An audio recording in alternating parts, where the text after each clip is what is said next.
Florida just experienced a major freeze that significantly damaged a lot of palm trees throughout the northern portion of Florida. And you all have questions what to do now. The experts are going to go step by step through all the topics y'all been asking about.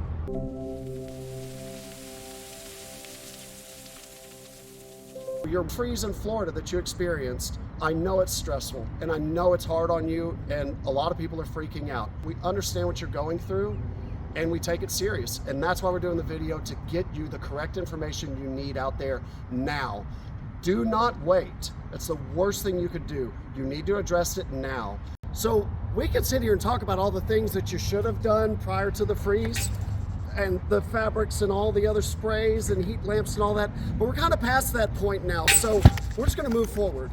Hi, my name is Gary Kinnemer. Y'all all know me from YouTube and all the other socials. We do a lot of videos about freeze resistance, freeze recovery, fertilizing, anything to do with palm trees. And we're going to help cover this for you, the people in Florida, because you've seen all of our videos in Texas and all the methods we do and the trickery that we have as growers here. But your freeze was in Florida, and many people may think, well, it's the same thing. A freeze is a freeze. But to be sure, we flew to Florida. We traveled from every city you could imagine, bouncing from here to there, to there, to there, to there, to there. So after personally assessing all the most northern portion of Florida and the peninsula areas, Orlando, Tampa, Jacksonville, Ocala, you name it, we were there. And here's our diagnosis. You have some freeze burn.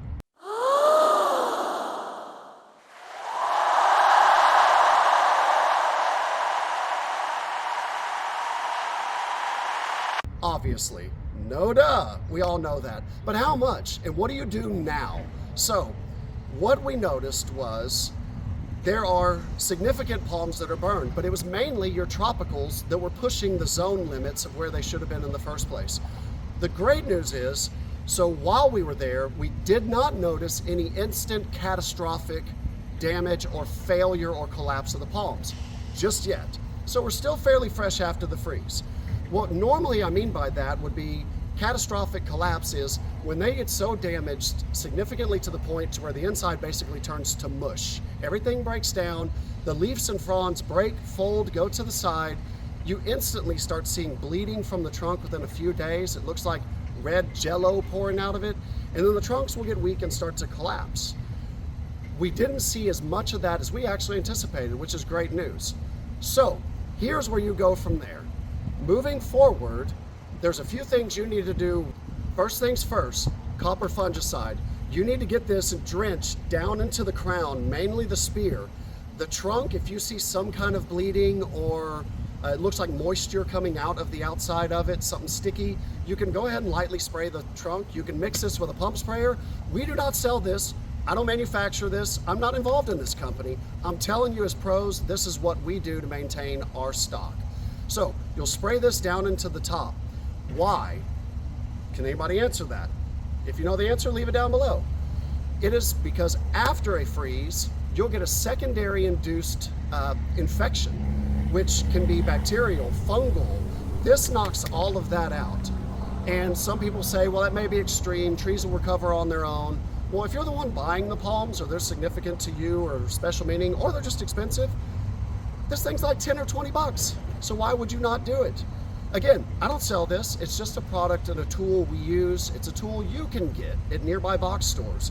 So after the freeze, it's weakened and compromised, as if you got a scratch on your arm. Hey, the scratch isn't that bad. It isn't until it gets infected, gets into your blood. Now you got an infection in your bloodstream. So imagine the same thing happening with the palms. This will knock out a lot of that. The other reason that we say this is because as the tree starts to decay and gets a fungus kind of smell in there, there's gnats that can smell this from miles away. They're called fungal gnats. They're gonna fly on in, they lay eggs in there, look like little clear worms, smaller than a grain of rice, and they'll tunnel down through the decaying material. And the problem is, they don't stop there. They just keep on going and going and going until they hollow your tree out.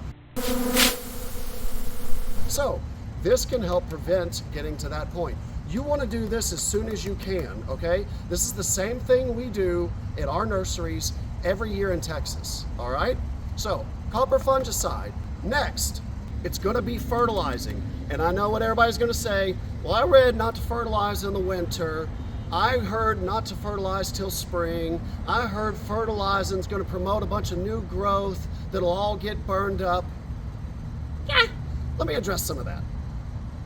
You can't generically throw all fertilizers into the same scenario, and you can't refer to all plants like they're the same as palms. They're different.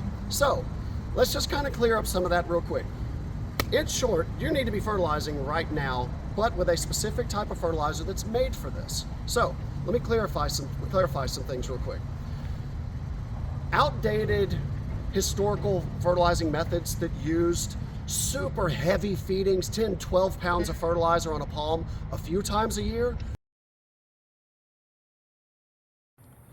Those heavy feeding methods should not be used in the winter time, and we don't really recommend them at all moving forward because the science shows otherwise. But you don't want to put 10 to 12 pounds of fertilizer down on your palm in the winter time. This is not the correct way to do this.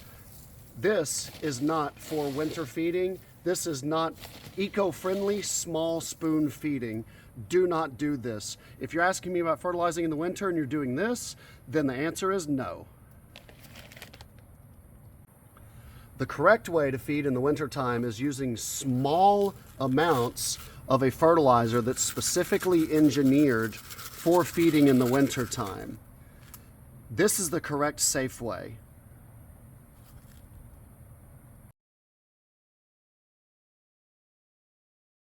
Your trees are compromised right now, and they need food right now.